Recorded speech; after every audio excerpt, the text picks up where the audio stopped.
Hello students, PYQs की जो अपनी सीरीज चल रही थी उसमें ये आपका पीवाईक्यू नंबर 3 जो मैं आज अपलोड करने वाला हूँ, उसमें क्वेश्चन जो पीवाईक्यू है वो ऐसे है।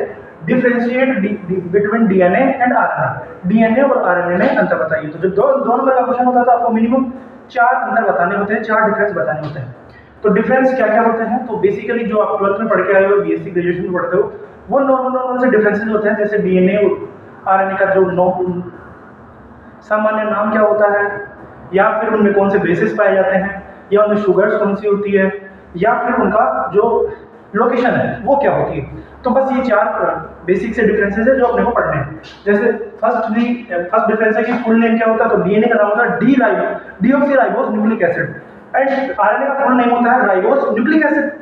Then second difference is structure. तो जो डीएनए होता है वो डबल स्टैंडर्ड होता है और जो आरएनए होता है वो सिंगल स्टैंडर्ड होता है। अगर आप स्ट्रक्चर बनाना चाहें तो आप एक छोटी स्ट्रक्चर भी बना के आ सकते हो like this. Then nitrogenous bases की बात करें तो डीएनए में adenine, guanine, cytosine and thymine होता है। जो थायामिन बेस होता है उसी का ही जो डीएनए और आरएनए उसमें फर्क होता है।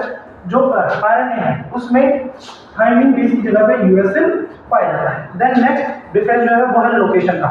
जो डीएनए होता है वो बेसिकली लोकेटेड होता है न्यूक्लियस के अंदर। तो न्यूक्लियस के बाहर जो डीएनए होता है वो बहुत ही कम अमाउंट में होता है और 2 ही ऑर्गेनेल्स होते हैं जिनके अंदर डीएनए पाया जाता है, वो होते हैं माइटोकॉन्ड्रिया एंड क्लोरोप्लास्ट। देन जो आरएनए होता है वो लोकेटेड होता है न्यूक्लियस में भी लोकेटेड होता है, साइटोप्लाज्म में भी लोकेटेड होता है और हाई अमाउंट में राइबोसोम के अंदर भी आरएनए मौजूद होता है। Thank you.